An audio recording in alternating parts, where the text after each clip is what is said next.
And we're back, or at least I'm back, from vacation for the Lakers Fast Break podcast. It's Gerald Glassford coming right back at you here from the Lakers Fast Break.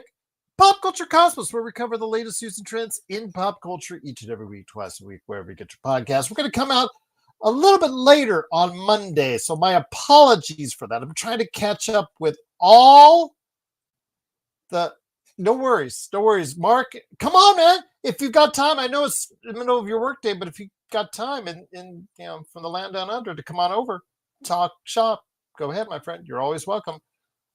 But for the Pop Culture Cosmos, we do have a great episode. We are going to upload sometime on Monday, running a little bit behind because Lake Tahoe absolutely sucks with the Wi-Fi. I couldn't upload anything. The last PCC Multiverse. I couldn't upload the Pop Culture Cosmos. So we're going to go ahead and record a episode hopefully tomorrow morning if all goes well. We will be talking about weapons. Oh my gosh. Everybody's talking about weapons. That is the horror movie right now of the year. It is number one at the box office. We'll be talking about that. That's a creepy movie, to say the least. We'll be talking about that. Freakier Friday, plus what's going on with the biggest hit, possibly, of all time on Netflix. It's at least starting to trend that way, and that is K-Pop Demon Hunters. We'll still talk about that, plus a lot more right there for you on the Pop Culture Cosmos. That'll be coming up sometime on Monday afternoon, most likely. I'm going to record it in the morning on YouTube and catch it there if you want, but I'm just making sure you guys know it is coming on the way from all of us right there at the Pop Culture Cosmos. I didn't die. I said to you guys I was going on vacation, so please just know I was going on vacation. I mean, Joe didn't burn the house down. I saw his show. I actually uploaded the audio for that just a little while ago, so I know the audio listeners will get it late. I apologize for that. Again, Lake Tahoe Wi-Fi sucks, but what are you going to do? What are you going to do? Right there for you right there. But I'm trying to catch up with everything right here. Had a busy vacation. It's kind of vacation that after you had the vacation, you need a vacation from the vacation. So there you go, indeed. What's up, Jeremy? What's up, JSJ? What's up, everybody out there at Xbox? It's ESPN clickbaiting all the way, JSJ. But good to have you here. Yes, absolutely, indeed. Great to have everyone here. Tough So, what's up, my friend? Bet you're looking good in the Lakers Fast Break shirt that I sent you. Hopefully, everything is all as well as you, my friend. And my best wishes to your wife as well. Always great to hear from you, Jeremy. Again, great to have you here down under. And again, everybody just cannot thank you enough for being patient with us here at the Lakers Fast Break. It is the dead month, so I took some time off to go traveling a little bit with the fam. Now I'm back. I'm going to be on more frequently, so don't worry. Going to be on with more stuff, more interviews, more shows, more Lakers stuff, more ways to have me just kind of questioning my own sanity. A subscriber. Thank you, YouTube. Appreciate YouTube. Didn't get to catch all that, but thank you for subscribing.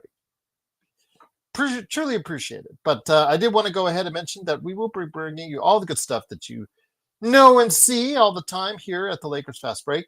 Inside Sports Fantasy Football. Don't forget that. That's coming up around the corner.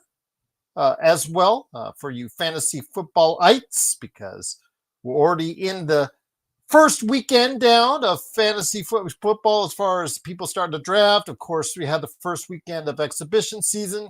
Everybody is now picking Shadur Sanders as their number one quarterback after one performance. So there you go. We'll go ahead and be talking about it inside Sports Fantasy Football. Of course, also as well, don't forget our good friends like Daniel Berry Sports Highlights. He is on vacation, probably saying, yo. Also, as well, of course, our good friends like Stone Hansen at report_court, Alfred Esmond on Twitter, Legend. I'm trying to get those two guys. We hope to do, if I get them on, to do an over-under show on the Eastern Conference with them. And then I'll get the regular guys. They can also jump on the Eastern Conference show as well, but that'll be on a little bit earlier to accommodate their schedule. But we'll also have an over-under show upcoming in the near future as well. Plus, we are formulating a special 3-hour show behind the scenes proof of concept video for all the potential radio stations that might be interested in carrying the Lakers Fast Break coming up later this year. Well, looky here. Looky here. I tried to go out as best I could when I went out into San Francisco, into Fisherman's Wharf in the area around there. Tried my best to not have on sunscreen and get myself the kind of burn and tan that you had the week before, which you're kind of actually getting rid of right now. And I didn't quite do it. I just got the burn, man. So I just got the burn. So it's peeling now. So that's all I'll say. But it is my good friend indeed. It is the Magic Man, Sean Grice. Of course, he is the man from Toronto. He did get out of Toronto traffic to stop on by. Well, actually, it's late night traffic where he's at. It is my good friend, Sean Grice. Sean, always great to have you here, my friend. I know that Joe didn't burn down the house down in the one episode he did this week. That's the good news. Mm-hmm. I absolutely cannot thank him enough for that. And I've got a little story to tell. And I'm going to actually elaborate more on it when John Costa comes back on our show, because he just moved into a new house. Congratulations to him there. But when Joe was going on the air, Sean, Joe had to get a code from Talk Studio and all that. And the problem is I was at a Target getting housewarming gifts for John because I was going to see him the next day. I was going to go after our stuff from San Francisco. The next day, we're going to go and make sure before we left to Lake Tahoe, I was going to go to stop at Pixar Animation Studios, which I did. And then after that, go see the new home for John Costa. But guess what? John Costa pulled a Joe Soro on me. And kind of wigged out. Yeah. So we're going to discuss this more next time he's on the air with us, especially if it's a 3-hour show. I just want to make sure to let you guys know that because we'll go at it for sure. But I'm Gerald. I mean, I'm sorry to say this, but that's one strike against John Costa's man card. Oh, it will be going. It will be on. It's a strike. He has no defense. I mean, you could put up a defense, John, but there is no defense. But yeah. I agree. I'll be looking forward to that, Gerald. Yes, Klingon proverb says revenge is a dish best served cold, and it'll be icy when John on the show. But also here today is good man indeed. Awesome. It is my good friend. Thank you, Daniel Barry, Sports Highlights. Truly appreciate you re-upping, I believe, on your subscription here with the Lakers Fast Break. Truly appreciate it. Hopefully your vacation was great. I saw the picture with you out there having a great time like I did on my vacation. But also here today, good man indeed. It is the guy who held down the fort along with his show and his channel, the Joe Soro channel, the Joe Soro Experiment channel. Now it's been renamed. And this is, of course, also catch him on playback as well, covering the Dodgers. Must be happier now because the Dodgers are playing a little bit better now. I know Empire Jeff, covering the Lakers Dodgers, is happy right now. It is, of course, Joe Soro. Joe, great to have you here. Yeah, I was trying. That Target I was in, trying to get housewarming gifts. I don't know this. I mean, we have casinos here that actually block off your signal because you can't use it in the sports, sports books and all that. I don't know. I guess that Target had the same thing because you had no signal whatsoever. I had to literally go outside the building to give you that, to call you and give you that code, Joe. It's like crazy. And then I went in there to get those housewarming gifts for nothing. For nothing.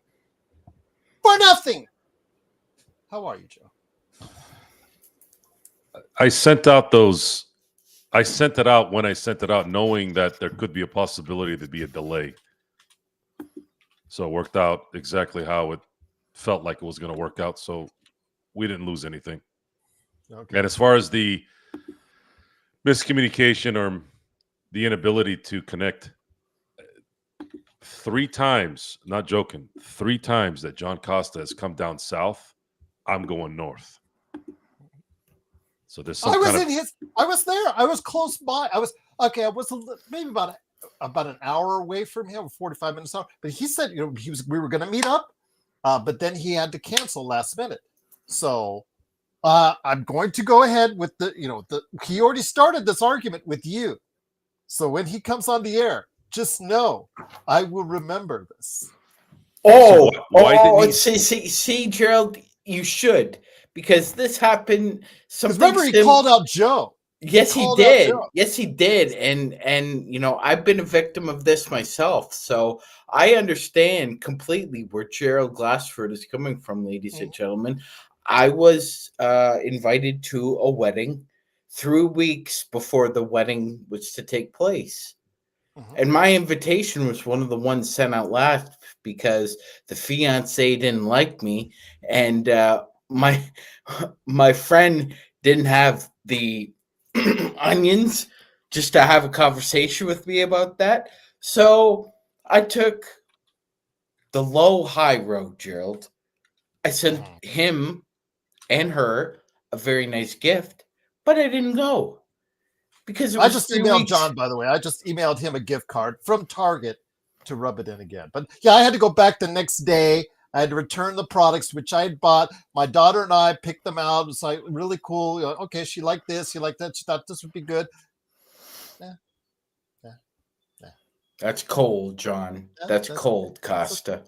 That's What. okay. That's your nickname now, John.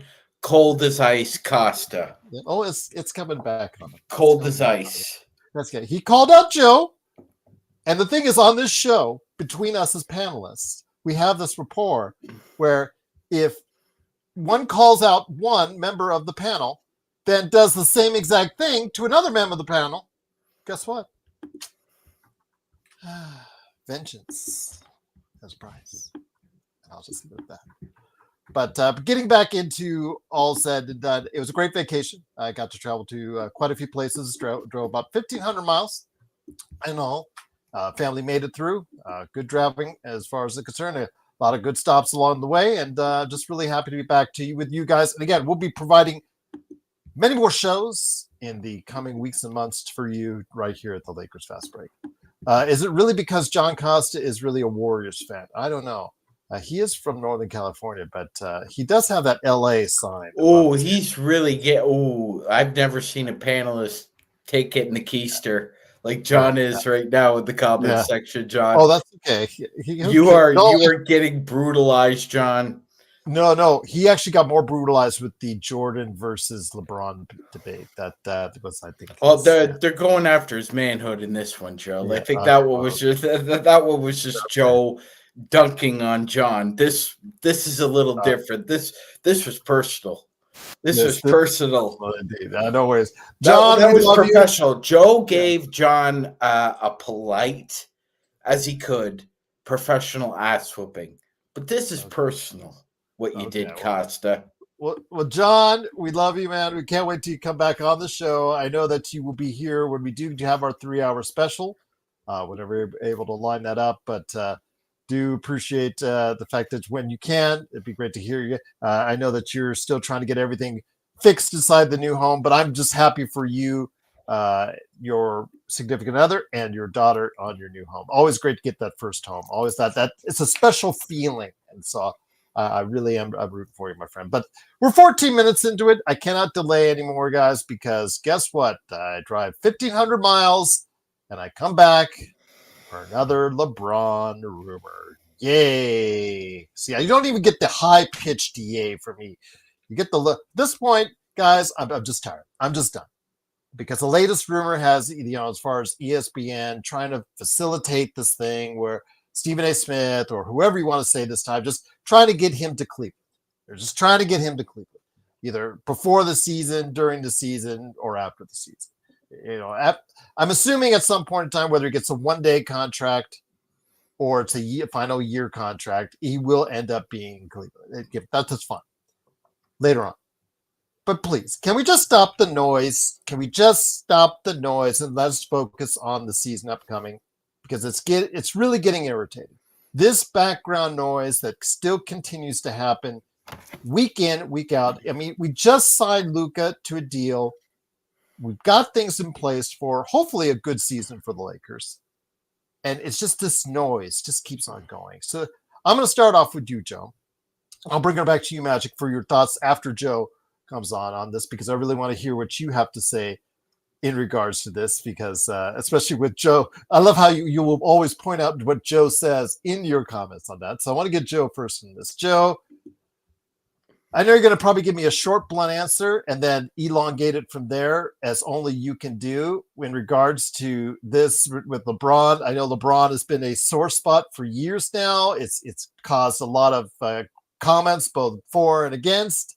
But again, this is just, I cannot wait for this season to start, because I'm so tired of hearing all these rumors day in, day out, week in, week out. It's either a player that's never going to show up in a Lakers uniform, or it's a LeBron rumor of the day that really just, again, the obvious. Yes, he will probably retire a Cleveland Cavalier. That's probably what's going to happen at some point. But do we care when that happens? At this point, I'm not so sure. I'm not so sure. At this point, if he wants to go to Cleveland, go. Let's see if we can get back in a trade and go. But at this point, I'm getting really tired of it, Joe. I'm almost at your level of fatigue with LeBron James rumors and excess noise. If you're going to complain about something, and the only thing I can't stop, unfortunately, is actually watching the games, but rumors and clickbaits, it's very easy to ignore. I don't pay attention to. You have to get good at scanning a post, let's say on YouTube, and seeing certain verbiage on there that is obvious that they're trying to lure you into clicking on it. They're not that hard to spot. Much like most of the, what is it, 304s? Is that the police blotter? Trying to stay away from the bad language a little bit in preparation to our 3-hour show here soon. Great. I am so appreciative of that. So the 304s are, and we discussed this on our great group chat. Today was one of the all-time great group chats I think I could remember ever having in any group chat. Everyone was on fire tonight. Sean was on fire. Mark was on fire. Vari was on fire. Everyone, Rafa was on fire. Everybody was just coming up with gems left and right. There's the attention-seeking, dim-witted material that's out there. And sports has a little bit more credibility than the 304s, but it has equal talent in the end. And you have to be very good at spotting it and making sure that you do not give it attention.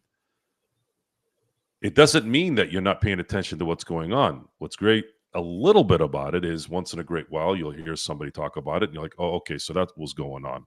You did the work. You did the work for me in that case. And if it is indeed a rumor that so-and-so is going to do so-and-so or do this and that, okay, so what's that based off of? And usually it's nothing. So relevancy to the Lakers is zero. And what have we said the last few months? It doesn't matter what anyone does outside of what the Lakers are doing.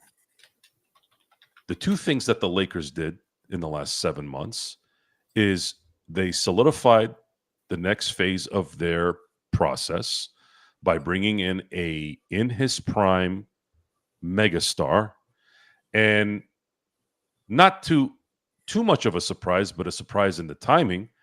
New ownership will be coming in and handling business a little bit more effectively with more resources. So with that, it's irrelevant what some 40-year-old is going to end up doing in a couple of years, a year, 6 months, whatever. It's irrelevant.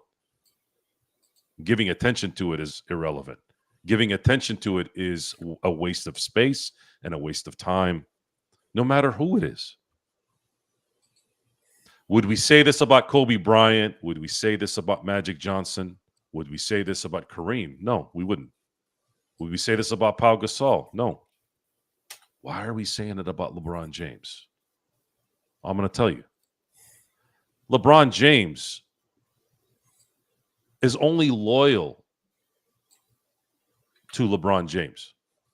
Therefore, we should reciprocate in that we are loyal to what we want to be loyal to, since he's not loyal to anyone but himself. It's not. It could come off as a negative at that point, but it's not. It's just how he's conducted his business. It's not wrong. It's just how he conducted his business in his what will soon be 23rd year in the NBA. We love Kobe. We love Magic. We love Kareem because circumstances, era, timing, whatever. Those guys stuck it out. And all three of them, by the way, threatened or had discussed in some way leaving LA, right? So let's not give them all 100% rating on that, right? But the reasons why were different than what the discussions now are with the current star. And in the end, it doesn't matter. I keep saying this because it doesn't matter. It's just fodder to covering time while you're waiting. The Lakers are going to be a completely different organization starting in October, November, officially. And I've already turned the page to that. I'm ready to see how that will develop. And there's nothing that happens between now and then that's going to change it. And really, there's not going to be anything that's going to happen between now and the end of the year unless they win a championship that's going to change it as well. That's it. It's not going to be something I'm going to worry about. It's not going to be something that I'm going to concern myself with. The Lakers are on the right path. They will be fine. Why? Because history says they will. And for the Dodger fans who already know how ownership works, we already know what ownership is going to do with this team. And I feel very comfortable with it. Once again, it is the Lakers Fast Break. It is Gerald Glassford along with the Magic Man, Sean Grice, and Joe Sorrell. Truly appreciate you watching, listening. We're talking about the latest LeBron James rumor of him heading back to Cleveland. Stephen A. Smith trying to facilitate a trade, supposedly. We've heard this before, past Magic Man. Again, I said before, he'll probably retire as a Cleveland Cap.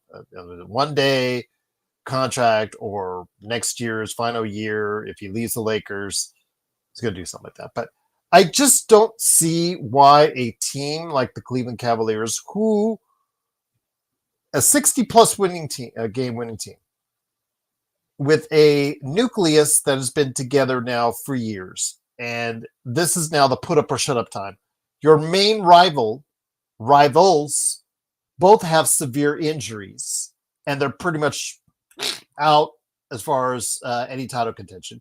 You basically have to deal with the Knicks, maybe Atlanta, maybe Orlando, or Atlanta and Orlando are maybes. Maybe someone else might be interjected into this. New York has a new coach they have to deal with. Things are lining up in the Eastern Conference for Cleveland.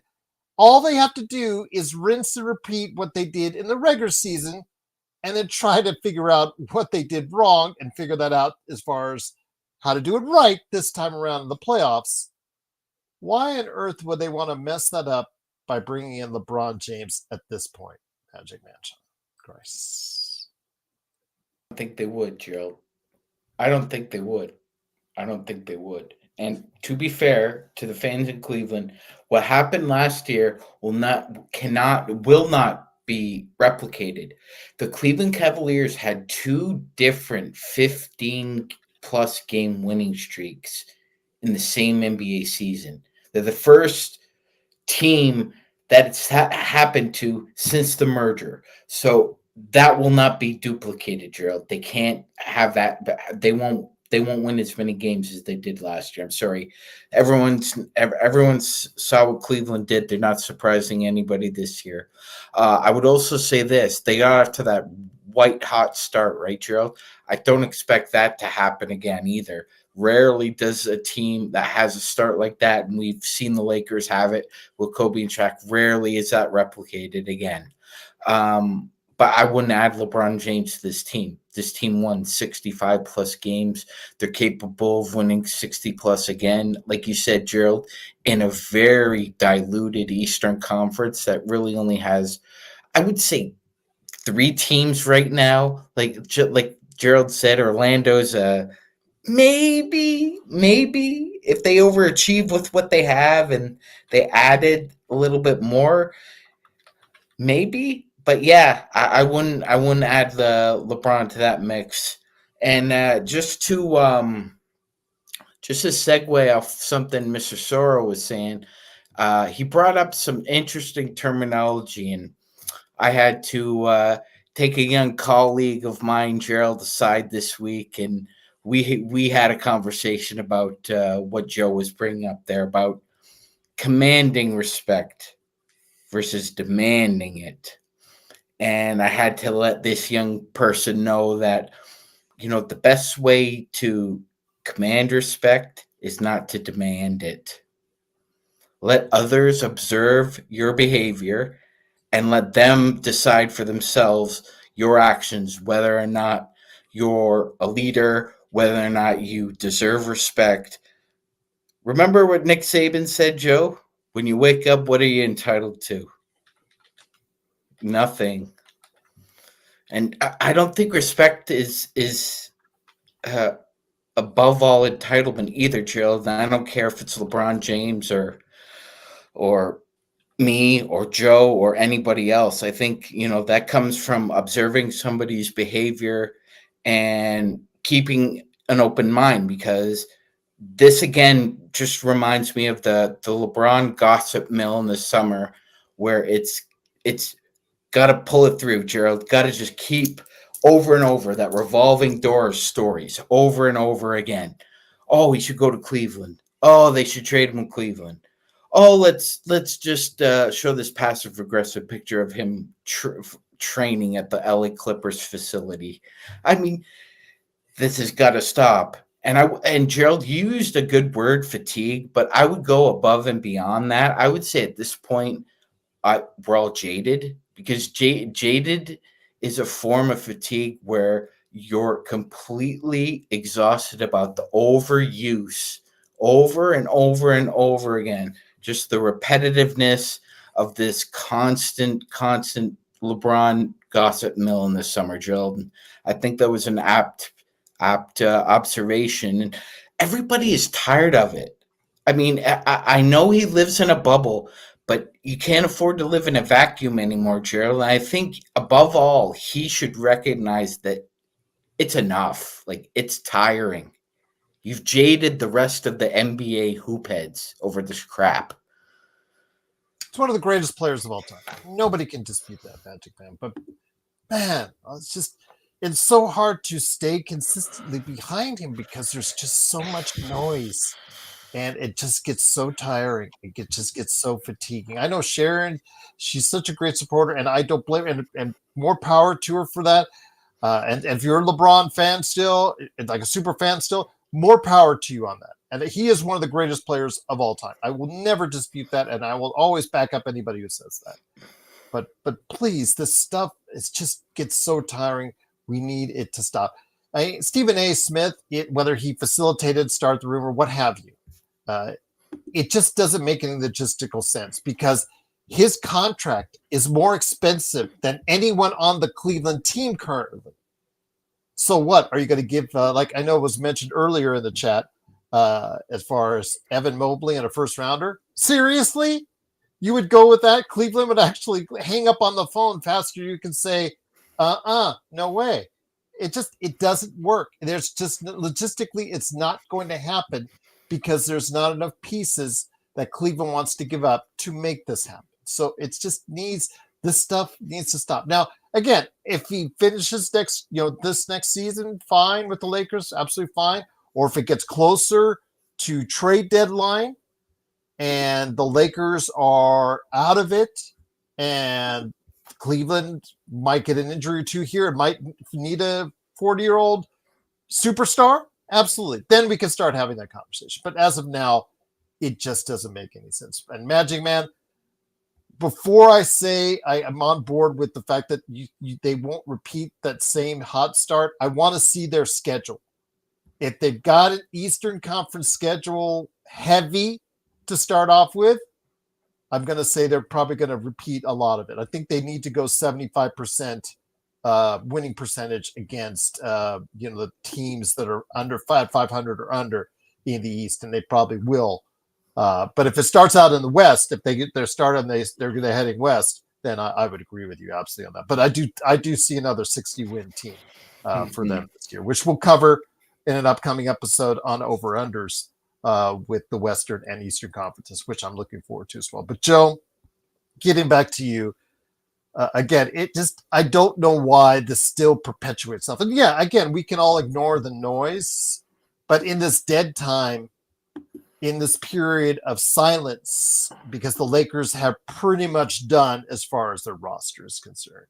They are going to camp essentially with this roster. They might pick up somebody for 2A. They might pick up somebody on that last roster spot, but essentially this roster is what it is at this point in time. I do not see it happening. If there is a LeBron trade around the horizon, it will probably not be with the Cleveland Cavaliers, simply because of the fact that they just don't want to give any up their core, which is what they would have to do in order to get him. So this conversation just seems at some point annoying, not because, we want LeBron here for, a championship glory run in his final year, possibly with the Los Angeles Lakers. It's just that it's just been done to death. It gets so tiring, Joe. And we just want to focus in on how this team, with or without LeBron, will do this upcoming season. That's what we should be focusing on. But again, all these places that these people keep on going to, whether it's ESPN, Bleacher Report, LeBron Wire, the places you go to for the clickbait. Unfortunately, it won't seem to stop anytime soon, Joe. It's lazy. It's lazy journalism, lazy commentary, lazy stories. If you've paid attention to the ownership in Cleveland, I know Dan Gilbert isn't 100% since his stroke, but Kobe Altman is pretty in tune with what the Gilbert family wants. They were burnt out that last year that he was in Cleveland. There's articles about Dan Gilbert saying we were just tired of. I'm kind of paraphrasing this, but he was kind of tired of the accommodations. You're looking at it from a billionaire, accommodating anybody is very tough. I've never been a billionaire, but I'm using some common sense in the fact that when you're the top guy in the world at what you do, yes, no one knows who the hell Dan Gilbert is versus comparing it to Jim Gilbert walking the street, but Dan Gilbert doesn't think that way. He's a billionaire. I'm the man that started Quicken and all this crap, right? Who's LeBron James? LeBron James works for me. That stuff was going on. And LeBron, like LeBron is a energy destroyer. He is, if you've seen Man of Steel, he's the guy that kills the planet before he leaves. So many people died in that movie. It's funny. I don't think they realized. I don't think Snyder realized how many people he killed off in that movie. As far as it's sad too, because the opening of the opening of Man of Steel is one of the greatest openings I've ever seen in any film. It's goes to show you someone like Russell Crowe, the power that guy has. I don't think. I hate using the term underrated. Well, no, I really liked that beginning. It just went down. It really did, and they could have made a story on Krypton for an entire 3-hour movie, and I would have been engaged. But that's LeBron James. LeBron James is a energy destroyer. He's a planet destroyer as he leaves, and this is just something you have to accept at this point. It's worth it during the process if you're winning. And that goes for anything. I used Mike Myers as an example on this from the movie side of things. All you have to do is listen to Dana Carvey, who was I thought his boy, talk about Mike Myers. It's one thing if Mike Myers is a jerk on set and demanding and demands excellence. Tom Cruise has that same reputation, but it's another thing when somebody is destroying somebody that they've been working with for a long time. That tells a whole different story. LeBron James could end all this discussion by getting on TV and going, look, anyone who talks crap about what I'm doing is garbage. Just come talk to me, and I'll tell you a quick 5-second sentence, and it'll be over. But they don't want to do that. I don't know why, other than the obvious reasons. So, because it's a cottage industry for their that's industry. fine, and that's fine. But what I don't understand is the same reason why. At what point is it enough? What is the line from the original Wall Street? How many boats can you water ski? At what point is it enough? Greed is good. At what point is LeBron James smart enough to understand that as transcendent as he is as a basketball player, will he be transcendent off the court? That's a question that I don't know the answer to. Because so many people didn't like Kobe Bryant, but they didn't dislike him because he was a passive aggressive type. They didn't like him because he showed instances of I'm better than you, and a lot of people don't like that generally. But then at some point, when you do that kind of stuff, you get respected because the hard work, the accomplishments, the winning validates it. Now, LeBron James doesn't do it the same way. LeBron James does it in a way that's more of kind of a tease. And that's the only way I can explain it. It's constantly a tease of something. And the only reason why it doesn't hurt as much right now is because of the things I said at the beginning, in that the Lakers have already transitioned into the new era of Laker basketball by acquiring Luka Doncic and are going to go into the stratosphere in terms of the new Laker era once the new ownership takes over. So I'm not thinking about LeBron James and his tactics or his interviews or whether he's going to go to Cleveland. By the way, Cleveland, what's Cleveland going to do? Trade Darius Garland for him? Right now, as of right now, the Cleveland Cavaliers have the number one. They're number one in salary. Yeah. Number one, Cleveland. And the only thing we would really want back in the trade if you're Rob Pelinka is either Mobley or Mitchell. And I don't think they plan on trading those guys anytime soon, Joe. So let's talk about that for a second. Do you see, I don't think they would trade because that would kind of mess up the balance of their team. Yeah. But do you really see, I don't know, do you see that the Cleveland Cavaliers trading Darius Garland for LeBron James to see if maybe LeBron James can get them to the finals in the East? Still wouldn't work out. You still need $17 million more, roughly. Okay, I'm sure they can throw in Max Strus in there, right? Oh, $13 million more, my bad. But why? Why would they do that? Why would they trade a 41-year-old player for someone who's about to hit his prime?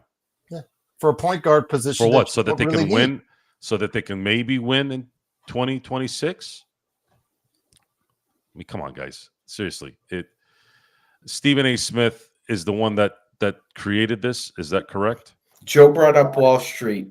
It seems to be originating from him, yes. Yes. Yeah. So I remember I can't do the whole speech, Gerald, but I could probably get about 80% of it, what Gecko says. And one of the best lines is he says, the new law of evolution in America seems to be the law of the unfittest. Well, in my book, you either do it right or you get eliminated. So, I mean, if Cleveland wants to do it the right way here, yeah, you don't acquire LeBron James through means of a trade, especially giving up not commensurate with what you're getting back. The Lakers would win that trade no matter what they got back. The Lakers would win that trade because Cleveland would have to give something of worth back to the Lakers just based on the financial implications of that move. So they would never do that. They would never do that. Why would you want Garland, though? Why would you want Garland? Because you already have one of the top 2 best point guards in the league. Now, if you were talking to me, let's say Mobley or Jared Allen, yeah. Yeah, Allen, Hunter, and Dean Wade, which I think makes the money work. Yeah, that's fine. But if you're Cleveland, you're giving up 3 of your rotation players for one 40, soon to be 41-year-old player that does not play defense a great bit of the time. Again, I just don't see it. It's just noise. It's just noise, and it irritates me because this noise doesn't need to happen. We need to be focused in more on what's upcoming for the season, Magic Man. We need to be focused in on more of what's good about this season. Even guys like Joe, myself, you, who maybe don't think that the Lakers don't have enough or a lot has to go right to be a title contender, we still think that there's a good season ahead, especially seeing Luka and the shape he's now in, Magic. 100%, Gerald. I feel similar to the same way I felt like during the 97-98 Lakers. Like I not quite there yet. I don't feel it, but we're entertaining. We're going to be an entertaining basketball team for the fans, and that is vitally important. Could be a really good year. Could be a really good year. It could be. It could be. And you know what? Luka shouldn't look at this as a gap year. Gerald, we talked about. He doesn't want to. He said that. Yeah, this is. I don't like. You don't have gap years in your prime mentally. And again, Gerald, I wholeheartedly, I got to be honest. I really, really blame Daryl Morey and Sam Hinkie for this bullshit because they're the ones that perpetuated this crap. Hinkie is one of the worst examples of giving somebody who's inexperienced the keys to your company because Gerald, he almost burned it to the goddamn ground. And Daryl Morey, as Gerald and Joe and John and others have eloquently stated, only cares about all-star appearances, MVPs, Defensive Player of the Year awards. Did you make an All-NBA team? That's all he cares about. He doesn't care about winning. Never has, never will. But they perpetuate this crap about, if we take a chance here on a 41-year-old LeBron James, you never know what can happen in the Eastern Conference. Meanwhile, if you remove your head out of your keister, Gerald, you'll find out, oh, wait a minute. We might have to play LeBron James and Josh Okoro together. In a playoff game, we have to win. And one of them can't shoot, and one of them can't defend. Would I rather have what I have now and try and get to the finals? Yes, I would. Yes, I would. Because I could play DeAndre Hunter on the floor with Darius Garland, Donovan Mitchell. I can't do that with LeBron James and Josh Okoro. God, no. Well, I think Okoro's off the team now. He is. My bad. But they got another. They've lost Sam. Sam Merrill can't play defense for crap either, Gerald. Yeah. All he can do is shoot. Yeah, all he can do is shoot. Dean Wade, he's a big fan favorite in Cleveland. If he's healthy, he's great. If he's not, I like the Larry Nance signing though on the minimum, especially because if he stays healthy and he shoots anywhere near like he did in Atlanta, 45% from 3, that could be really interesting pick for them as far as guy coming off the bench. But we'll have to wait and see how that works out for them. But Joe, getting back to you, my friend, to cap this portion of the show off. It's going to continue on because it is LeBron James. And I used to defend LeBron James to you because I was just, how great he was as a player, how great he still is a player, and how great he was for the organization, especially guiding them through to the 2020 championships. But I want to say at this time, it's just so hard now. It's just so hard because of all the noise. And at this point, I don't want to say I'm done, but Magic Man, I think, had the perfect word for it, jaded.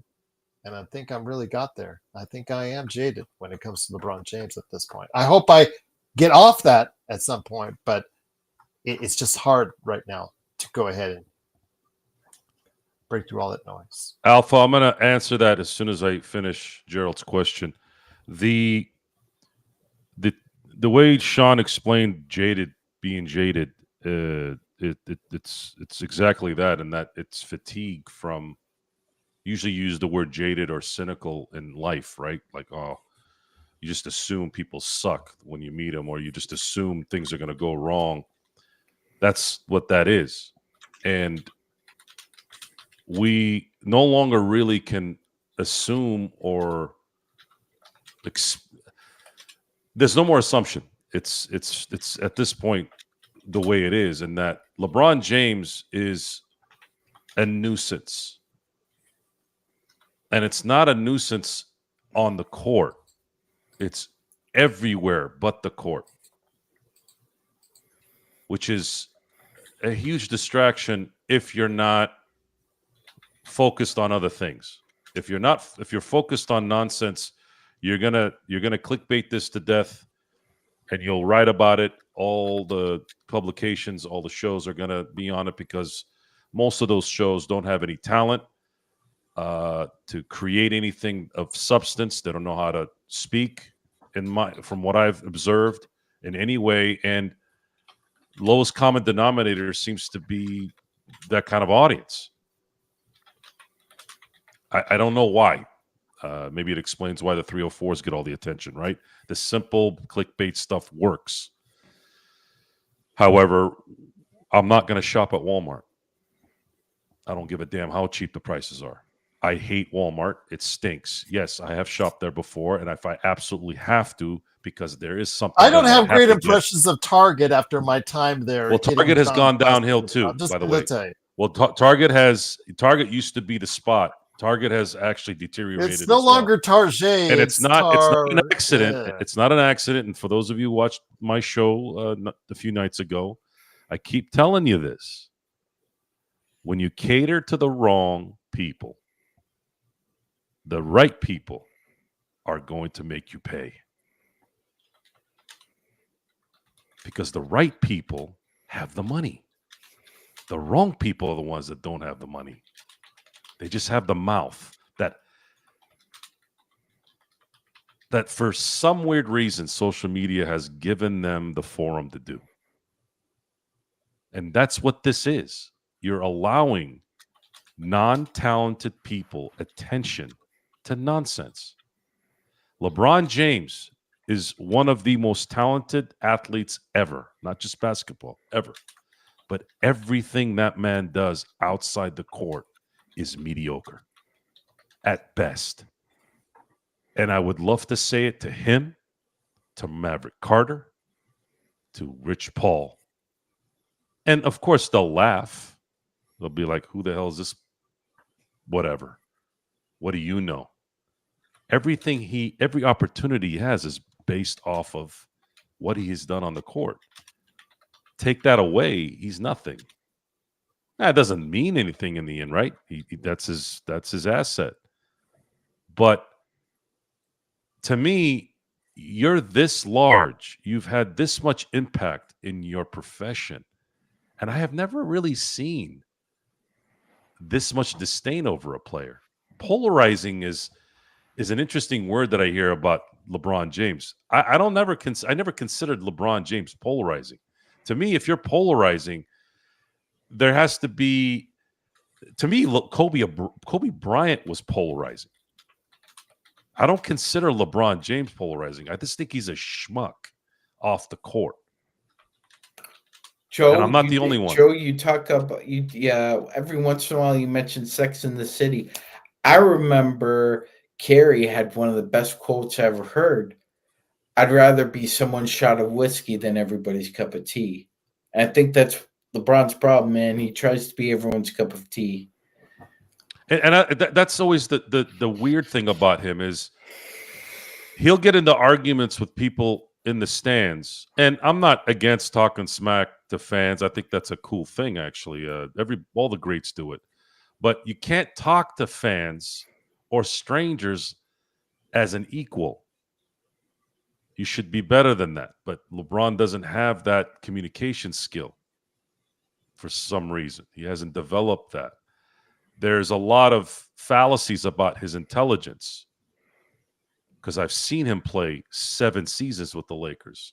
And I've always been told by people that watch basketball that he's apparently this genius. Okay, you got to be careful when you use the word genius. What is your definition of genius? To me, the definition of genius is Magic Johnson and Larry Bird. That's Isaac Newton and Albert Einstein. That's how I compare those guys. Those guys had 7, they're like chess players. They had 7 moves, great chess players, 7 moves ahead of anybody. Imagine if they had the athleticism of a Michael Jordan, a Kobe Bryant, or LeBron James. There wouldn't even be a discussion about who the greatest players are, right? So imagine how great they were with the limited based off of those 3 athleticism. Imagine. So LeBron James has 2 more months before he starts what I feel is going to be the last season he is an LA Laker. If I was to give him any advice, go win a championship, because it would solve a lot of the BS. And that's just the way it is. I know it's not fair. You've won 4. You went to 10 finals. Congratulations. But it doesn't matter. We need you to win now again. If he wants to put himself in a position that's even greater than where he is already, winning this year would definitely do that. And we would be more apt to deal with his BS if he's winning. That's just how it is. Just like when Mike Myers was having blockbusters every year. Until he stopped having blockbusters, you noticed he flew away. You didn't even hear about him for a long time, because when you're constantly being a nuisance, when you're constantly being an entitled ass, at some point when you're not producing, you're going to get more and more people that go away from you. And he's not going to Cleveland. Cleveland doesn't want him. I don't think they do the one day like in the NFL where you can sign for that. They don't do that in the NBA.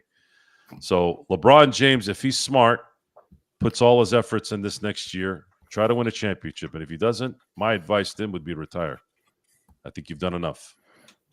To answer Alpha's question about who's better, Hakeem or Shaq. I know Hakeem got him in 95, but and Hakeem has a skill set that's in a lot of ways still hasn't really been matched, footwork wise, offense, defense, all that. But I think at peak, I don't think Hakeem's better than Shaq when Shaq was at his peak. Believe me when I say this. I saw Hakeem in his peak in 94, but Jesus, Shaq in 2000 and 2001 was Shaq should have been the greatest player of all time in those 2 seasons when you watch him. I watched those 3 seasons, I mean extensively. Those were very vivid years for me. And Hakeem won the MVP in 94 and Defensive Player of the Year, and he won the title that year, and he won Finals MVP. Shaq won in 2000 MVP, Finals MVP, All-Star MVP, won the scoring title, was second in rebounding, third in blocks, led in field goal percentage.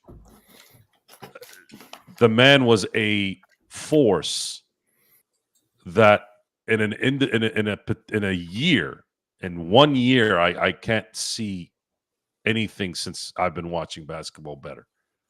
Pretty phenomenal season. And then I thought, actually, even though the stats didn't compare, I actually thought he was better in 01. He was unreal in 01. Just a specimen of specimens. Should have won the MVP. Sorry, AI. Should have won 3 MVPs in my view. 2000, 2001, 2002. Shaq, without a doubt, the 3 best seasons he's ever had, and it's not even close to me. 05 year was pretty damn good too when he was in Miami, but nothing beats 01, 01, 00, 01, and 02. And at his peak, I believe Shaq was a little bit better than Hakeem. Shaq had 2 scoring titles. Yeah, just to let you know, he had 2 scoring. Yeah, he won one in Orlando in 99, 2000, and 2000, 2001. So no, not the scoring title. He won a scoring title when he was in Orlando. No, I'm just telling you, he's according to looked up, he's won 2 NBA scoring titles. Mm-hmm. He achieved these titles in the following seasons: 99 and 2000. He averaged 29.7 points a game.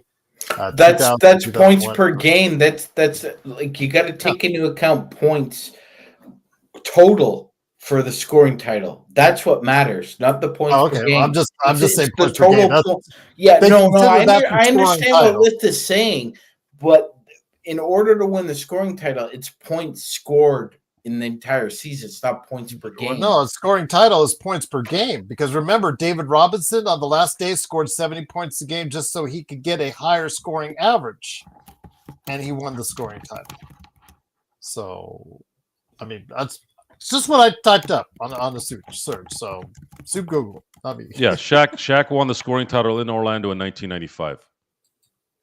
It was points per game. Soup Google. It was total points, I believe. I don't know if they counted it really, but it was points per total points. The bullshit part is that if you play him in 58 games at this point in time, you could potentially win the scoring title. You have to play 65 now. Whatever the arbitrary number is, whatever the hell it is, it should be total points in a season. That's the way it was. I thought it was points per game. So Hakeem has more blocks than Shaq, Anthony. Shaq's still in the top 10. I think he's 8th or 9th. Hakeem is the all-time shot blocker in NBA history, I believe. Still. Well, regardless, when Michael Jordan wasn't winning scoring titles, Shaq won it. David Robinson and Hakeem. Those are the only guys. Shaq won it twice, but they were wrong on Google. It's 94, 95. That's what Joe said. That's what Joe just said. Yeah, he doesn't need Google. He doesn't need Google. This is stuff I remember for some weird reason. I don't know why. Okay. Well, Joe is our Google. There you go. But I will say, and I will agree, prepare phrasing. Yeah, there you go. I appreciate that, Clark. There you go. Absolutely. Go. And I drove by them and Meta when I was in San Francisco. So I should just say, you know what? Just to change your name instead of Google, should name it Soro. There you go. Soro right there for you. But, yeah, Shaq did play with 3 of when Penny was on point, when he wasn't injured, as good as they were at that time. Look, their records were made to be broken, Gerald. Wilt Chamberlain scoring over 4,000 points in an NBA season? Nobody's ever going to break that. Nobody. Nobody. Divac over Bynum, Ruben. Nobody. Not in this generation. No. Not in my lifetime, probably. 4,000 points scored. That's a lot. Yeah, that's a lot. That's 50 a game. Yeah. Yeah. But I want to go ahead and close out this part of the conversation with what Sharon was paraphrasing. Sharon earlier in the chat was saying about, he is the center of the NBA world. He is still the NBA center of the NBA world. And our next topic is going to elaborate on that, because this league cannot let him, Curry, Durant, they can't let them go, Magic Man. They still are the solid numbers. They're still like, in the movies, they're still the solid numbers. You just put a number 1, 2, number 3, number 4, whatever it is, they're still going to get you some bankable returns. So they can't get away from it. I get that. I understand that. And I understand being the center of the NBA world, even still today, it's going to create a lot of noise in and of itself. But when you put common sense to it for just a few seconds, you realize Cleveland just does not want to go ahead and give 2 or 3 players out of their rotation today for LeBron James. It just doesn't make any type of financial sense at $52+ million to try and work out a trade for that, especially for a team that I believe is hampered with some serious salary cap issues. Cleveland is committed to that roster right now. Cleveland is financially backed into a corner with that roster. They have to win with this roster because financially they're in the second tax apron, I believe, Magic Man. I believe they are, Gerald. I believe they are. If I'm not mistaken, I don't believe they can give up multiple assets, I believe, in order to get. It has to be a one-on-one thing. So they can't even do it if that's the case. I believe under the second tax apron. Yeah, no, God, yeah, they entered that. They hard capped themselves. Mm-hmm. They hard capped themselves this summer. So yeah, I mean, even if they wanted to, like, that move is so complex. And besides the fact, as Gerald has pointed out, does anybody really expect Rob Pelinka to kind of be on the phones and constantly trying to work out the math to make a trade like this work, Gerald? It just seems like a lot of work in and of itself just to trade him.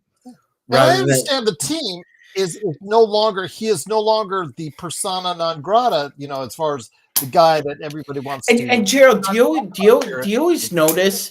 Do you always notice it never fails? I think this is a cottage industry, and I think in some way I think they are all in on it because it never fails. It just seems that whenever there is some kind of confrontation that happens between LeBron James and somebody in the media, mostly ESPN, either LeBron James or Brian Windhorst, they come at him or somebody comes at him and then he'll clap back and then they'll and Stephen Smith, I mean, you'll fold in the fetal position. I mean, if the mouse told you to get on all fours and bark like a dog, you would. That being said, every time this happens, there's a rumor about LeBron and they end up fluffing his ego. If y'all like a lot of our a few of our members in the audience show were talking about adult entertainment the last few days, especially with Joe's. And if you've heard of the term fluffer, Stephen A. and Brian Windhorst are LeBron fluffers. And this goes into my last point. But we'll go ahead and talk about the schedule coming up here, Magic Man and Joe. LeBron is no longer on favored nation status. He is no longer the man that has Jeannie on one side and Linda Ramos on the other, as we always talked about for years that he had this type of control. It is clear the organization has shifted to someone else with that favored nation status. And now it seems like in a lot of cases, Magic Man, they're tolerating LeBron. Gerald, if I may, who's trashing Penny Hardaway in the chat right now? Please come to the front of the congregation. You need to come to the front. I'm sorry, but this has to happen. Okay. So T-Mac never made it out of the first round as a number one guy. Okay, bro? Okay? He was on a team that blew two different 3-1 series leads. You're talking about Penny Hardaway and him on the same level. Gerald, I remember when Penny Hardaway and Shaq were on the Orlando Magic that Penny Hardaway was the closer at the end of games. Yeah. It wasn't Shaq. It wasn't Dennis Scott. It wasn't Scotty Skiles. It was Penny Hardaway. And, I mean, the proof is in the pudding. They got to a finals together. Did T-Mac ever get to a finals as number one and number two, Gerald? He did not. So I'll just leave it there. Penny Hardaway was a bad boy. Once again, it is the Lakers Fast Break. It is Joe Soro along with Magic Man Sean Grice and me, Gerald Glassford. Thanks again for watching this. I truly appreciate everyone out there being a great part of what we do. Welcome back. See, I love this. Now you want to go back and talk about Shaq. You were comparing T-Mac and Penny. Don't play this crap with me, bro. Don't play this crap with me. You can go on another site and do that. I'm surprised we still have, between the people we kick out, time out, or send out. You see, it's easy to get stuck. See, it's easy to get. Welcome back, Gerald. It's easy to get manipulated by that discussion because Tracy McGrady is talking. He's on podcasts. He's doing things. You don't hear about Penny Hardaway. You don't. Kobe's unfortunately passed away. So all you've got is what. You see, here's what happens with these. Well, Penny's coaching in Memphis. Well, yeah, a major university gave Penny Hardaway the responsibility of coaching young men. Has anyone given T-Mac that opportunity? This Tracy McGrady discussion, guys, the guy was good at his peak for like 3 years. Really. Like if you want to get real, it's about 3 years. And even in that time, he couldn't get his ass out of the first round to save his life. He was even up 2-0, winning 2 games on the road, and he couldn't get out of the first round. Tracy McGrady individually was phenomenal, but he wasn't phenomenal long. Didn't put in the work to do it. He used his God-given ability and went to practice and played as much as he could. But once the athleticism started to dwindle, he was gone pretty quick. And the only reason why he ever got out of the first round is because he was sitting on the bench in San Antonio. That's it. I'm sorry. I'm not going to even listen to that discussion. I'm just not. As if, Tracy, like if it happened, right? If it happened, Tracy McGrady's an NBA champion. Yeah, he's the 15th bro on the bench. If that would have happened, but people love playing this game because Joe says, like everybody loves being stuck in a moment. And if it's a choice between being right or wrong, they'd rather, like Joe said, they'd rather be stuck in the moment and be right. Penny Hardaway. Penny Hardaway got injured, and it's just one of those unfortunate things. And as far as his contribution to I'm trying to figure out how to say this. He was amazing between 94 and 96. Then he got hurt at 25. And then it never really came back. I mean, there was this one year in Phoenix where I think he might have played 80 games, and that was it. Everything else was just injury-plagued stuff. I'm not comparing Hardaway to McGrady. I think in the end, McGrady probably had a better individual career. But I thought Penny Hardaway's game was light years better than Tracy McGrady. Magic Johnson once said that the closest point guard to him was Penny Hardaway. The man really was a savant for 3 seasons. And looking back on it, Shaq leaving saved Shaq from being stuck in Orlando with a team that was injury-riddled.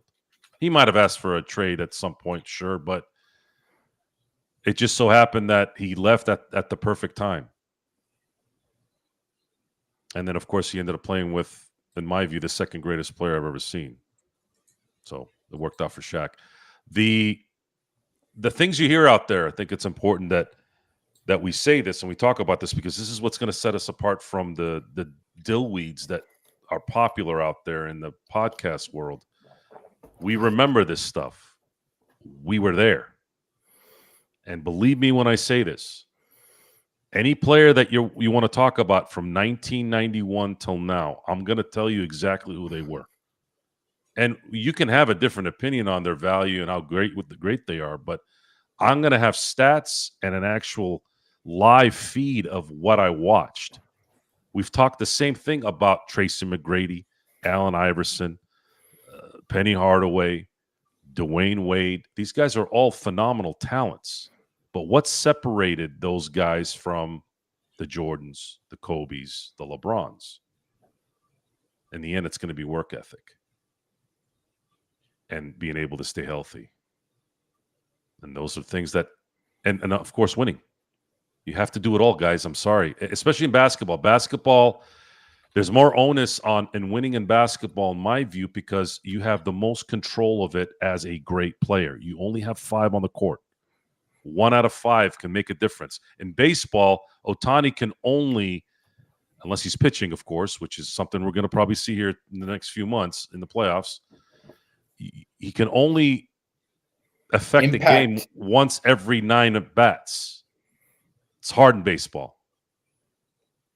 In football, what's Tom Brady going to do when he sees Eli Manning going down for 2 game-winning drives? He can't do shit. He's a quarterback. I mean, I guess they could have put him in as free safety, but you don't play free safety. Well, so, and it's not just that. It's that hockey and basketball are the only 2 sports that are continuous action, back and forth, back and forth, back and forth. There are stoppages in all the other sports: soccer, baseball, football. Sharon, I'm gonna say this because we already discussed it here just a while ago. LeBron is still the face of the NBA, no matter how great. With you. She said that. Yeah. And until he's gone, it's not likely, unless it's forced. See, right now they're not having to be forced. It's LeBron, and then you can say Steph Curry still to a degree. Shai Gilgeous-Alexander doesn't have the transcendent appeal, and neither does Nikola Jokic. Neither does Jason Tatum. They're not transcendent players from a personality standpoint, and in a lot of ways, as great as Jokic is in terms of his game, it's just he doesn't translate in that way. Anthony Edwards exemplifies everything great about the NBA on the court. Off the court, he belongs from the trailer park, and that's why he would never be the face of the NBA. Yes. Luka is close, I think, and I also think Wemby at one point in time, if things go right. If he keeps going to KG for advice, I think that'll be just fine, Gerald. Okay, well that's beside the point. I said could, didn't say would. KG can't even read. I don't even know why that would be a case. He knew how to play. Yeah, the world's Joe. dumbest shot, Magic. Man. The world's dumbest shot. The 22.5-footer with your back foot on the 3-point line. Joe, I'm glad he's going to KG. You know why? He needs an uncle or somebody in his life to put an arm around his shoulder and say, "Look, man, I think it's cool you like to play chess in Rutgers Park on a random Tuesday, and you love shaving your head and hanging out with Buddhist monks. But you got to be a mean guy out on that floor. He's too nice, Joe. Wemby's still too nice out there. He's got to get mean. If he gets mean, it's over. It's him and Luka's world. Honestly, if Wemby gets a mean streak in him, it's over." Do the French get angry though? Some of them do. But do they get angry like Joe? Napoleon Bonaparte. Did he get angry, Joe? He was, I think, the last one. The Waterloo. That was pretty brutal. He got pretty angry then. So it's in them. It's in them.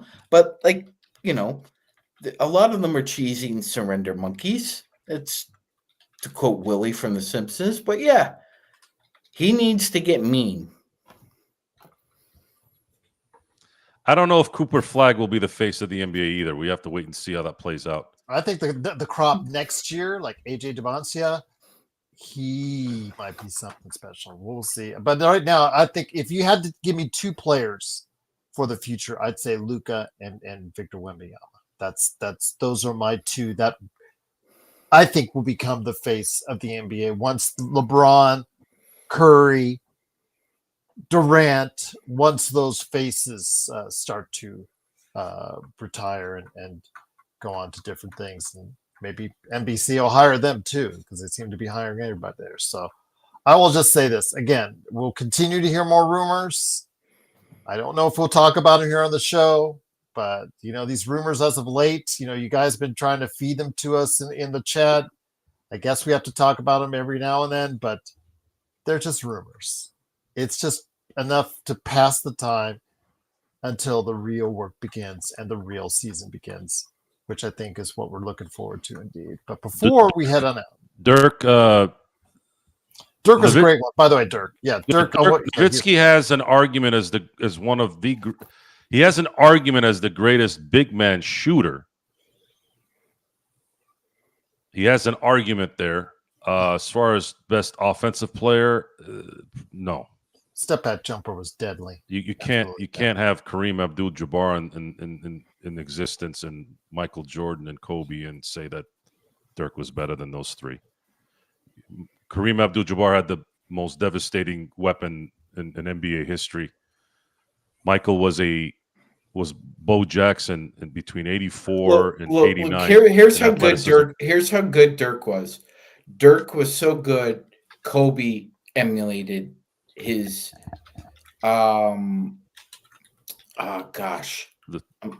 it's escaping me, Joe. Come on, the flamingo jumper. He even emulated the flamingo jumper. So did LeBron. So that's how much respect the dude has in the game. LeBron in 2020 and 2021 ignited his mid-range game for the first time in his career, from what I saw.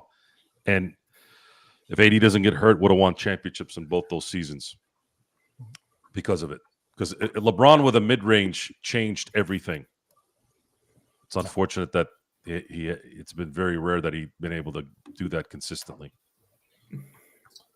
since. But it is, of course, the Lakers fast break. But before we head on out, guys, I wanted to go ahead and talk to you about the schedule. A little bit has been teased to us because, they have to go ahead and, like birds, they send out the bird seed to us, Magic Man. Here's a little bit here. Here you have a little bit. Here you go. Little bit, honey. And first up was opening night and Christmas Day, because, we got to have those matchups already in the books. And wouldn't you know, as Sharon said, because she is right, LeBron is the center still of the NBA universe. You can't have major marquee days on the schedule without the Lakers and Luka and LeBron. So with that, Magic Man, I'll start off with you first. Interested as far as the opening night schedule right there with the Warriors and the Lakers on October 21st. And 2 months and 4 days later, the Lakers will be at home against the Houston Rockets. Does any of this surprise you at all as far as how the league scheduled this on out? Of course, on our opening night schedule will be Houston at Oklahoma City. But yes, I don't see any Eastern Conference teams on that opening night schedule so far. No. So I honestly, Gerald, I think opening night was everybody getting together and letting the computer tell the story. Yeah. No, that had less to do with algorithmic randomness and more to do with the NBA trying to get as many eyeballs as they can on opening night. I mean, you could have won that bet. Who's going to play opening night? Oh, Steph versus LeBron. I would say bet your house on it. Sure, that's probably a great bet. The Christmas Day game is interesting. I wouldn't have bet on Houston being the first team you think of with the Lakers, especially given that. I mean, Gerald. I remember playing them a handful of times in the playoffs. So it's not like we have a huge rivalry with them. There's a rivalry, but it's not a huge one. So I was a little surprised at that one. I thought Oklahoma City or even Dallas. I thought Dallas probably would have been a better Christmas Day game. LeBron versus AD, Cooper Flag. But, they went with who they went with. Other than that, yeah, I'm not really surprised because the Eastern Conference is going to be a boring conference this year. It is really going to be a boring conference. Really, only 3 or 4 teams, and they need all the help they can get to the finals too, because injuries tend to happen. And one of these teams, Gerald, probably likely suffers an injury that nobody foresaw coming. And so maybe that reduces the pool in the Eastern Conference even more. So I'm with you. I think at this point, TNT on their last season, Gerald, needs to get as many Western Conference games as they can. And in that, Joe, I'll bring it back to you. If you take a look at it, as far as the opening night schedule, it's Houston at OKC. And like was said in the chat, you already have Kevin Durant talking smack to the Thunder, followed by Golden State at the Lakers. And then on Christmas Day, 4 out of the 5 matchups, Joe, are Western Conference matchups. Boy, does the NBA really know where its bread is buttered or where it's going to be buttered this season, Joe, because if you're an Eastern Conference fan wanting respect, to use extremely poor English, you ain't got some from the NBA at this point, Joe. Yes, you did. Jason Tatum not playing essentially next year takes Boston out. Halliburton. Cleveland Cavaliers don't have any big names in terms of the public. They will be public. playing that Christmas Day game, though, at MSG. And New York, as big as they are, they don't really have any transcendent players either. And Brunson, the Pacers feel good story went down the toilet. Yeah, there's nothing in the East. There's nothing. What I'm surprised of, I'm surprised that the Lakers they didn't put together, even though Kyrie's not going to be playing. I'm surprised they didn't put the Lakers versus Dallas in LA. I would have thought they would have. I actually would have preferred them to be in. But you know why they don't do that, Joe? Because I believe because of the NBA Cup. There's a matchup between the Lakers. Luka does go back to Dallas. I think I heard correctly. When are they going to get rid of this cup thing? Is this here for forever? As long as Emirates sponsors it, I guess it's what are you gonna do? It's called money. It's all about money, Joe. It's always about money. But I believe there is a matchup with the Lakers. We're in the same pool as them. Yeah. So like we were last year too. And it comes just before Christmas, so it's probably why. Although I would have tried to do what I can to save it for Christmas. I would have done the same thing, Gerald. Luka's probably the only player right now that's ascending with the current prime players that has a chance to really be the face. You saw what happened last week when he did the Men's Health and the whole 9 yards, the 3-city tour, the extension, the whole 9 yards. Yeah, it's and if he ends up winning a title and winning MVPs, it's definitely gonna be in it. He has that the transcendent it, but he has to do it. He has to win, otherwise it's for naught. But I'm looking at this current NBA season as I guess I'm trying to understand to see if indeed we're looking at a 1970s run for the NBA. Will it really run the entire decade where it's a different team winning a championship every year? There was no repeat champion between 1970 and 1979. And it almost went all the way through the 80s until the Lakers won in 88. And then and then after that it was a repeat Lakers repeated, Pistons repeated, Bulls repeated, Houston repeated, Bulls repeated again, and then there was a gap there with San Antonio during a lockout season, and then the Lakers repeated. Like it was like now every team from 1988 till 2002, except for one little lockout year, the team that won repeated in some way. Three three-peats, 2 repeats, and a partridge in a pear tree. You know, it's amazing. It's amazing how perception changes minute to minute, Gerald. Because using that example that Joe just had, so if we look at college football, for example, Gerald, college football, there's never been a season I can recall watching 35 plus years of college football where there was no clear cut favorite and there's no second favorite or third. It's completely wide open. The NBA is experiencing something very, very similarly. I will say this though, other than baseball, Gerald, and college football, we see that a lot of the machinations of collective bargaining are making it much more difficult to try and become a dynasty. It's almost as if you can't think of becoming a dynasty. It's just if it happens, it happens. Yeah. But you can't build a team up like the Lakers in the 2000s or the Warriors from even a few years ago. It's not practical. It is just not practical. I mean, for goodness sakes, Gerald, we've seen the last 3 years the Boston Celtics have spent over $650 million in salary and taxes to get one championship. One. You spent almost $1 billion trying to get one title. It is exceedingly more difficult now in the NBA to become a dynasty. But if there's anybody that could do it, as we've talked about on the show, Magic Man, it is OKC. Because OKC, as soon as those extensions kick in for all three of their top three guys, they're going to need to send some people packing that they have on contract.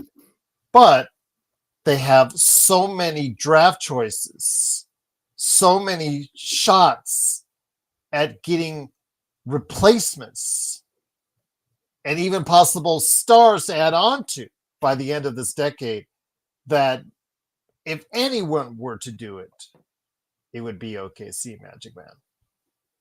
100%, Jill. 100%. I'm gonna say it, and Sam Presti is the second greatest GM in NBA history. It's Jerry West and then Sam Presti. All due respect to Red Auerbach. Red built up a team when there were only 8 or 9 teams in the NBA. Built up a pretty good roster in the 80s.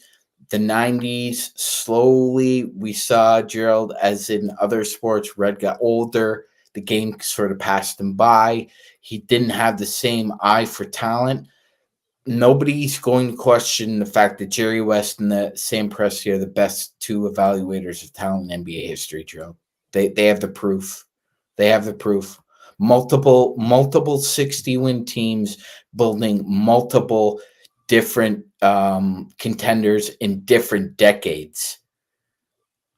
I still think Presti's job's a little more work to get up to Auerbach and what we see with Riley and Jerry West and all that, but I would put him clearly in the top 5, top 10 in that range as far as, or at least the best right now in the NBA. I'll give him the best right now in the NBA because of what he's been able to build in such a short period of time. He had the process better than Sam Hinkie. We talked about Sam Hinkie earlier in the show about his process. He did the process infinitely better than the guy who invented the process himself. So I will say Presti is absolutely one of the best ever to do it, but I think I need to see more championships before I put him in that hierarchy. I need to see at least one more championship to see that. But again, everything is lining up that might possibly happen before the end of the decade, maybe even as early as this next season. But Joe, Sean, it's been a great time getting back into the swing of things. We will be providing you with more shows over the course of the next few weeks. Definitely looking forward to hearing your thoughts, even in these dark times known as the dead period of time for the NBA. Dwayne D says Joe is the only guy who gives an honest take about the Lakers. No, Dwayne, he's not. Magic Man, raise your hand. We're here too. So, yes, no. Sorry, Dwayne. Incorrect on that one. But Joe does give his honest feelings about the Lakers. So with that, Joe, before we head on out, Have you got anything cooking up this week with the Dodgers now seemingly finding a little bit more or less shaky ground as of late? I may go to a game in Anaheim, at least one, and then I may go to a game in San Diego for at least one. And hopefully the Dodgers can remove their head out of their ass at some point here before they risk the chance of not closing out the division. Because right now it's looking like they're going to lose the overall best record in the NL, which is something I didn't want to happen. I wanted them to make sure if they are going to get into the playoffs that they're starting every series in LA, the first 2 games. But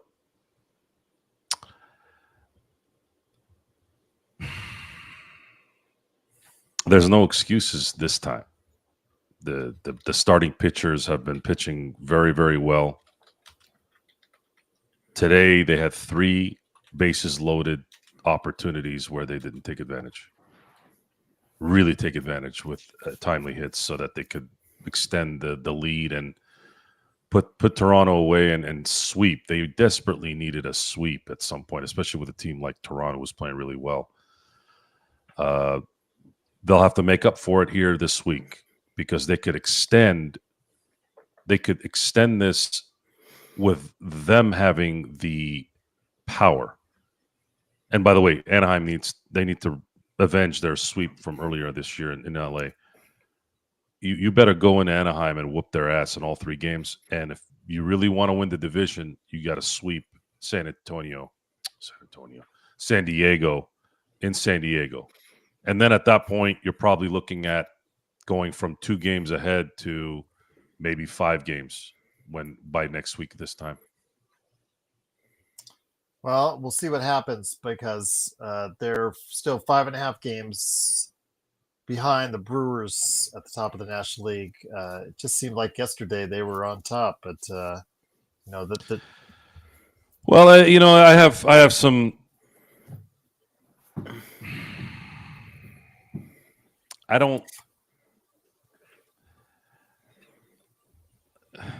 How many times can you analyze something and say, is there enough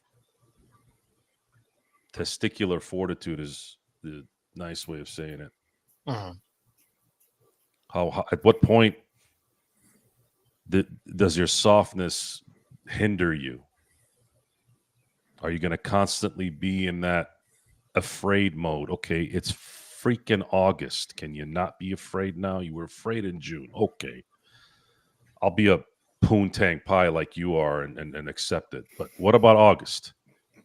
Don't you think now it's time to stop worrying about being like cautious? You got your whole crew back, essentially. How about you start putting your foot up somebody's ass and go, you guys need to start making these damn hits. I don't relate to soft coaching, and I never will. I would have been better off if I was born a little earlier than I was. I think I would have been better in that era. The whole thing with The Last Dance and how MJ was the tyrant, Bill Wennington and all those guys had talked about how it was just constant fear. And then you're sitting there going, well, look at the results. Kobe was a maniac. Look at the results. You guys know I'm in the results business. That you are.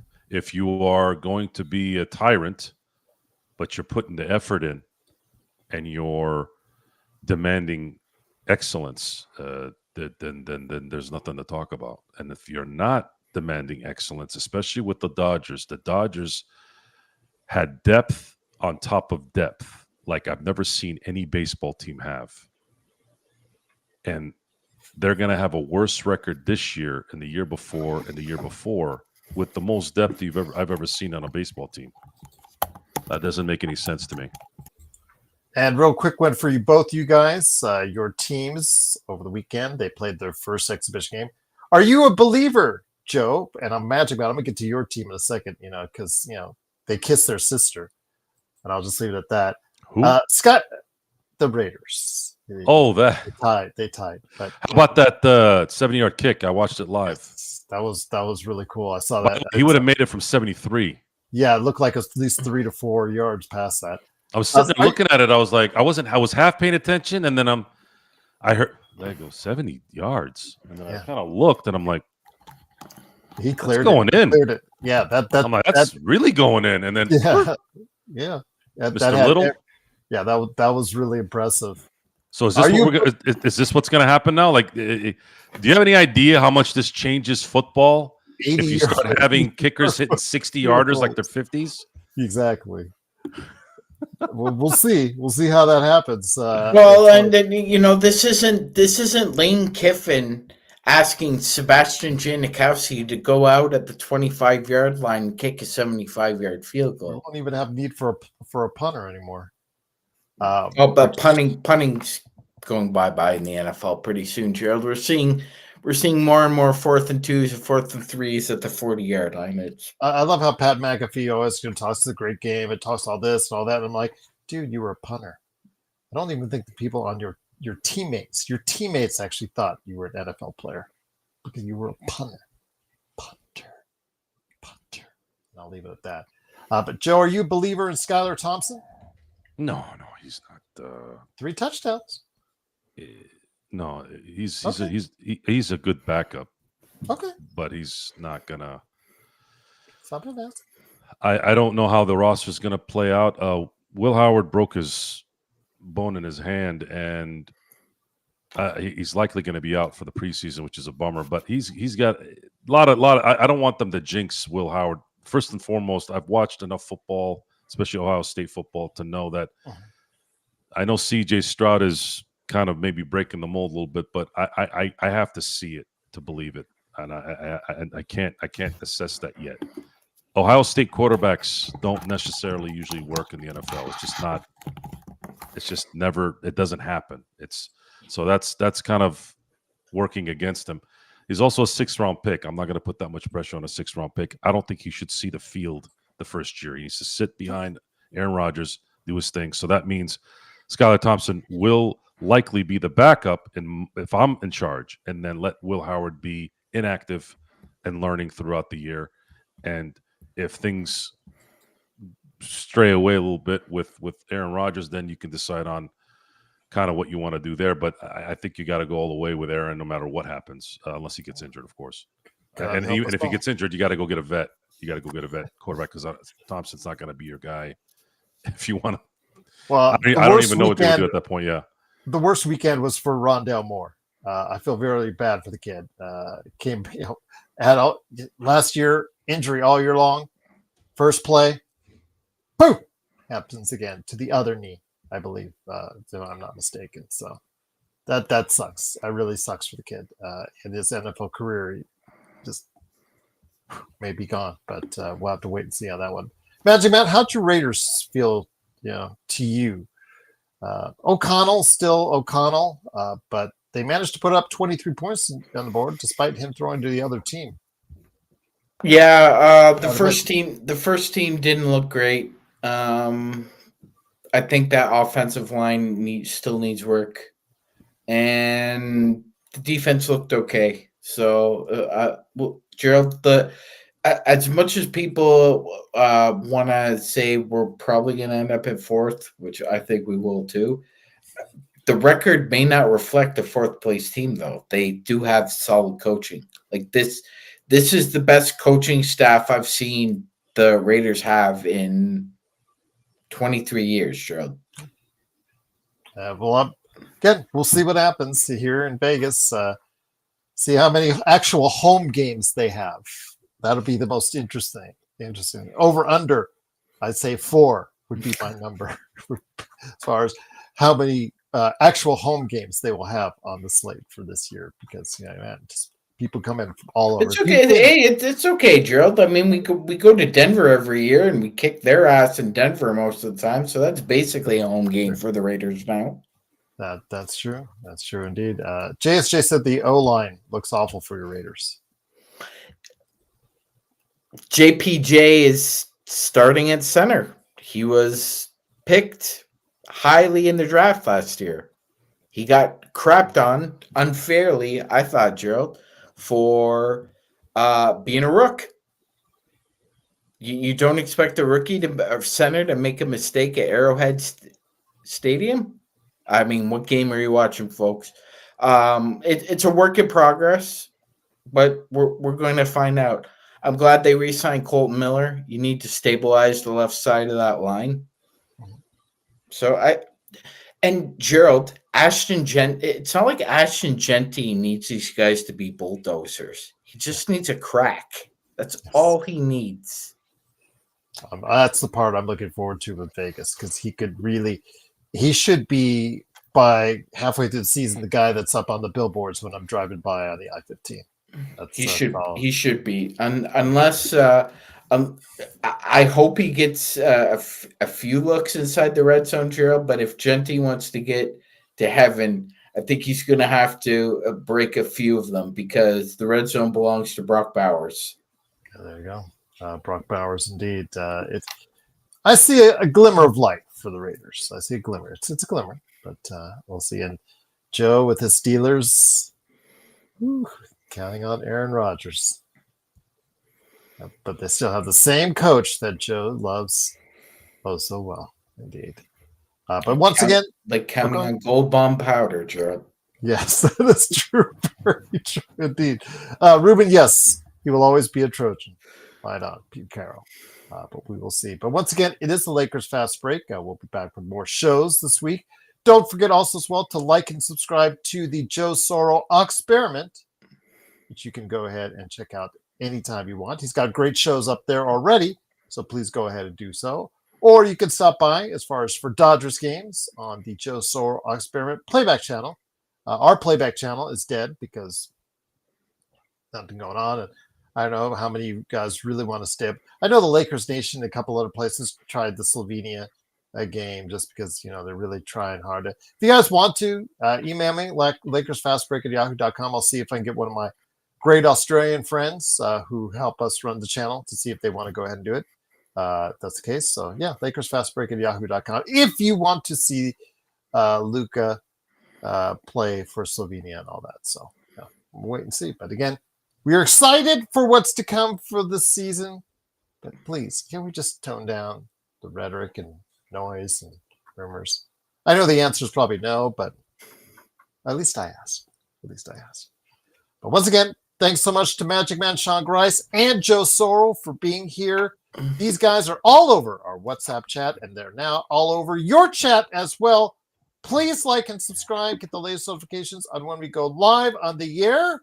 As always, right here, coming up this week, this month, and hopefully this season, right here on the Lakers Fast Break Podcast.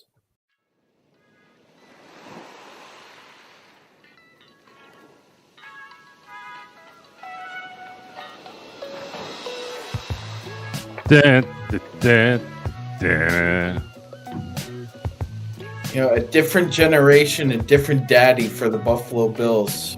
There's Tom Brady, and now it's Pat Mahomes. And then before then, it was the Cowboys. Oh God! Or the NFC East.